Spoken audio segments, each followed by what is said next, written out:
ETF index mutual funds నేర్చుకుని stock మార్కెట్లో రాణించాలనుకుంటున్నారా? వెంటనే ఈ నెంబర్కి కాల్ చేయండి.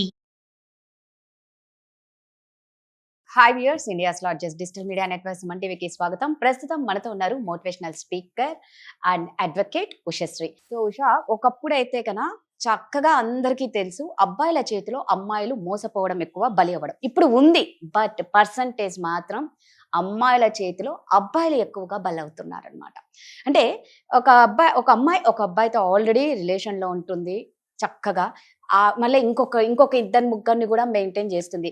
మొన్న ఒక ఇన్స్టా రీల్ వచ్చింది, ఒక అమ్మాయికి వాళ్ళ బాయ్ ఫ్రెండ్ సర్ప్రైజ్ గిఫ్ట్ ఇస్తాడు, దాని మిగిలిన 6 మంది బాయ్ ఫ్రెండ్స్ ను కూడా తెప్పించినాడు. ఇట్లా కళ్ళు మూసి సీరియస్లీ అది ఎంత వైరల్ అయింది తెలుసా? అంటే ఆ అమ్మాయి ఆల్రెడీ ఈ అబ్బాయితో రిలేషన్ ఉంటూ ఇంకో 6 మందిని మెయింటైన్ చేసింది.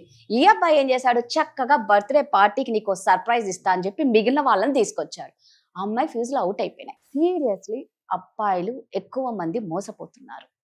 నిజంగా అమ్మాయి మన లవ్ లో ఉన్నప్పుడు ఇంకొకరితో ఎఫైర్ పెట్టుకుందని ఎలా తెలుసుకోవచ్చు అంటావు? ఎందుకంటే నువ్వు ప్రధానికి ఒక సొల్యూషన్ చెప్తావు కాబట్టి. సో దీనికి కూడా నువ్వు నాకు టాపిక్ పంపించినప్పుడు ఐ డిడ్ మై రీసెర్చ్. నేను ఏది రీసెర్చ్ చేయకుండా మాట్లాడాను. సో ద రీసెర్చ్ లో ఇప్పుడు మనం ఉన్నది ఆక్వేరియన్ ఏజ్. అంటే ఇప్పుడు మనకి 4 యుగాలు ఉన్నాయి కదా. ఇప్పుడు కలియుగం అంతమయ్యే స్టేట్ కి వస్తున్నాము. సో ఒక ట్రాన్సిషన్ లో ఉన్నాం.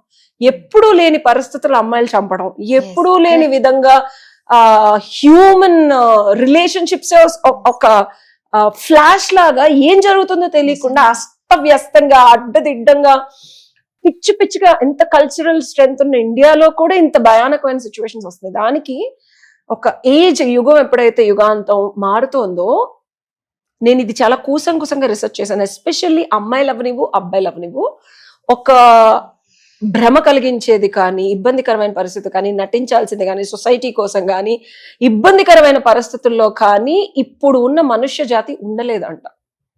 సో అది లోపల నుంచి ఏదైతే నిజమో, నిజాయితీయో, నిజమైన ప్రేమో, నిజంగా ఆథెంటిక్ గా వాళ్ళతో ఉంటే వచ్చే ఆనందం కోసం వెతుకుతారంట. అంటే హ్యూమన్ రేసే ఇలా మారుతుంది. సో సొసైటీ కోసము, పిల్లల కోసం, డబ్బుల కోసం, ఆస్తుల కోసం, అంతస్తుల కోసం ఉన్న రిలేషన్షిప్స్ అన్ని, ఎస్పెషల్లీ ఫోకసింగ్ ఆన్ రిలేషన్షిప్స్ గురించి మాట్లాడితే వాళ్ళు ఉండలేరంట. అది లోపల నుంచి తన్నేస్తుంది.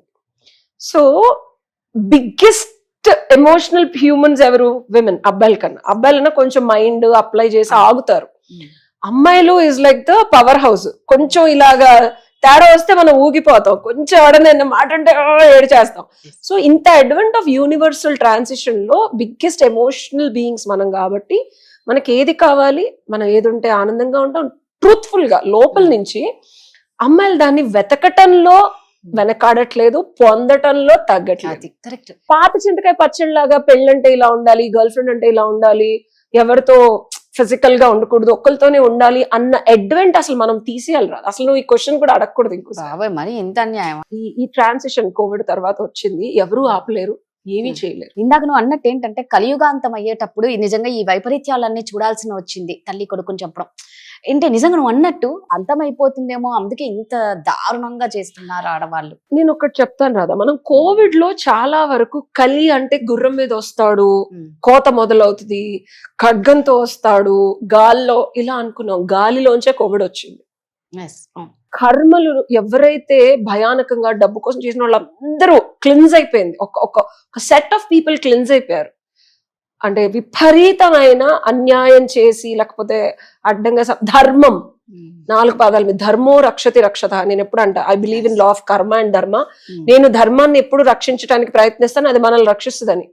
సో ఈ అమ్మాయిల్లో వచ్చే మార్పులు కానీ, అబ్బాయిల్లో వచ్చే మార్పులు కానీ, ఎస్పెషల్లీ ఇప్పుడున్న అడ్వెంట్ ఆఫ్ హ్యూమన్ రిలేషన్షిప్స్ లో అధర్మంగా, అంటే తన ఆత్మని చంపుకొని, తనని తను చంపుకొని, సొసైటీ కోసమో, పేరెంట్స్ కోసమో, నలుగురు కోసమో, ఒక అబ్బాయి కోసం ఏ అమ్మాయి తగ్గట్లేదు. తన స్వధర్మం ఏంటి, తన ఆత్మధర్మం ఏంటి, తన లోపల ఏది కావాలి అనేది వెతుకుతుంది ఆడది. దుర్బిణి వేసి, అంటే బైనాక్యులర్స్ తెలుగులో దుర్బిణి వేసి వెతుకుతుంది. స్వయంవరం అనే ఒక కాన్సెప్ట్ పాతకాలంలో ఉంది. అమ్మాయి మనస్సుని పొందాలంటే 100 మంది వచ్చి వాడి వీరత్వం చూపించాలి. ఆ స్టేజ్కి వెళ్తాను, అన్ని కనిపించట్లా. ఒక అమ్మాయి నువ్వు ఇందాక అన్నావు 6గురితో సర్ప్రైజ్, అఫ్ కోర్స్ అబ్బా నా ఇష్టమైతే నేను ఎవరితో పెళ్లి చేసుకోవాలో, అది మన స్టార్టింగ్ ధర్మం 4 పాదాల మీద నడిచినప్పుడు ఉంది. సో అమ్మాయిల మెంటాలిటీ అలా స్లోగా మారుతుంది రాదు, ఇది మనం తప్పు పట్టకూడదు. బట్ అలా అని ప్రతి ఒక్క అబ్బాయి బలి కావద్దు కదా. ఇప్పుడు నువ్వు ఒక్కరితో లవ్ లో ఉండి నిజంగా ఇక్కడ అందరు అమాయకపు మగవాళ్ళే చాలా మంది బలి అవుతున్నారు. నేను ఒకటి చెప్తా రాదా, మనం ట్రాన్సిషన్ లో ఉన్నాం. ఏదైతే ఒక గొంగళి పురుగు నుంచి ఒక బటర్ఫ్లై అవ్వడానికి గొంగళి పురుగు ముందు కక్కుల్లోకి వెళ్ళాలి.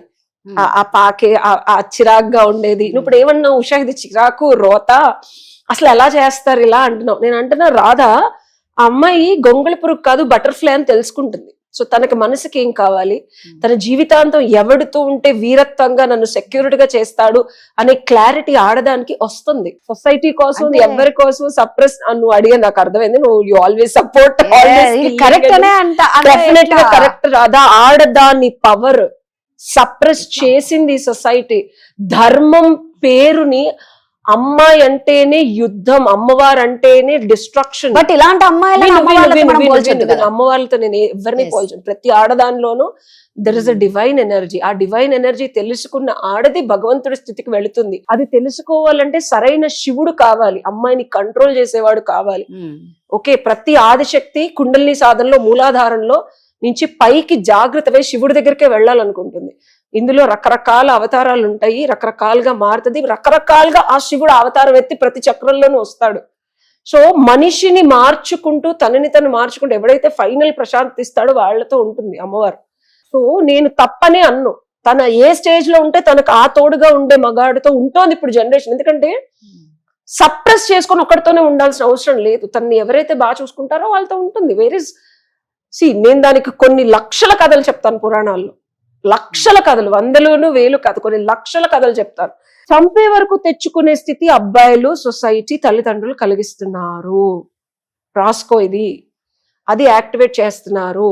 వీళ్ళు దాన్ని సప్రెస్ చేసుకోలేకపోతున్నారు. సో నేను ఏది చావుల్ని సపోర్ట్ చేయట్లేదు.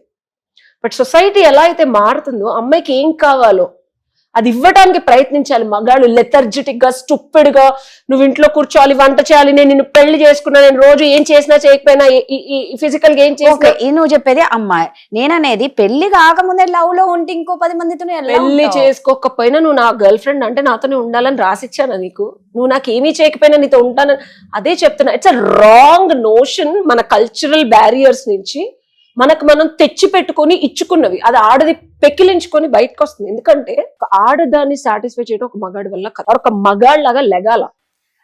నో రాదా, మగాడిలాగా వాడు ఉండకుండా ఆడదాన్ని నాతోనే ఉండు, నన్నే ప్రేమించనే అర్హత మగాడికి లేదు. అలా ఉన్నప్పుడు ఆడది వదలదు. మళ్ళీ చెప్తున్నా, ఆడవాళ్ళు ఈజ్ వెరీ సెన్సిటివ్. ఒక మగాడి దగ్గర తనకు కావాల్సినవి దొరికినప్పుడు ఇంకోటి దగ్గరికి వెళ్ళదు. Least case scenario. ఇప్పుడు అలా బాగా చూసుకున్న అమ్మాయిలు కూడా వెళ్ళిపోతున్నారు కదా, మరి ఆ లెక్కకు వస్తే ఎందులో తక్కువ చేయకుండా అన్ని చేసిన అమ్మాయిలతో, మరి అలాంటి అబ్బాయిల పరిస్థితి 100%. అది డిఫరెంట్ సినారియో, ఇంకో వీడియోలో మాట్లాడుతున్నాం. Now we're talking on general గా లాట్ ఆఫ్ విమెన్ పెళ్లిళ్ళు అయ్యి పిల్లలు ఉన్నోళ్ళు కూడా బయట ప్రేమ కోసం వెతుకుతున్నారు. నేను అంతేందుకు నాకు కాల్స్ వస్తున్నాయి. ఒక ఏజ్ గ్రూప్ అనుకుంటున్నాం కదా, 60+ వాళ్ళు కూడా ఇదివరకు ఇట్లాగా ఆడవాళ్ళు ఉండట్లేదు, మగవాళ్ళు ఉండట్లేదు, బ్యారియర్స్ ని తెంచుకొని ఒరిజినల్ లవ్ కోసం వెతుకుంటున్నారు. దాని గురించి చెప్తున్నా. So the solution for this is, ఆడవాళ్ళని తప్పు పట్టే ముందు, ఒకళ్ళ మొదలు 10 మందితో మాట్లాడుతుందని అనే ముందు, అసలు నువ్వు మగాడిగా అమ్మాయికి ఇవ్వాల్సింది 100% ఇస్తున్నావా లేదా? ఇవ్వకపోతే నువ్వు లెగాలి బంగారం. నేను కూర్చొని జాబ్ చేసుకుంటా, నాకు కుదిరినప్పుడు ఫోన్ మాట్లాడతా, నచ్చినప్పుడు బయటకు తీసుకెళ్తా, నా దగ్గర 1000 రూపాయలే ఉన్నాయి కాబట్టి నీకు ఓన్లీ 10 రూపాయలే కొనిస్తాను, మిగిలిన 990 రూపాయలు మా అమ్మకి ఇవ్వాలి, మా నాన్నకి ఇవ్వాలి, మా చెల్లికి ఇవ్వాలంటే కుదరదు బంగారం. You have to focus on a girl. పాప నీ మీద 100% ఫోకస్ చేయాలి అంటే నువ్వు 1000% ఇవ్వాలి బంగారం, లేకపోతే 1,00,000 మంది ఉన్నారు ఇవ్వడానికి, she will go. As simple as that. So మగాడిగా మగతనాన్ని చూపించండి. పురుషుడు అంటాడు, మగాడు కదా యాక్చువల్ గా చెప్పాలి అంటే. పురుషుడు పౌరుషము, పురుషత్వము ఉన్నది. లేకపోతే గూగుల్ సెర్చ్ చేసుకొని పురుషుడు అంటే ఎలా ఉండాలో అవి తీసుకొని ఆ కొలబద్ద వేసుకున్నాను. సో ఇది ఇచ్చింది సొల్యూషన్. Thank you.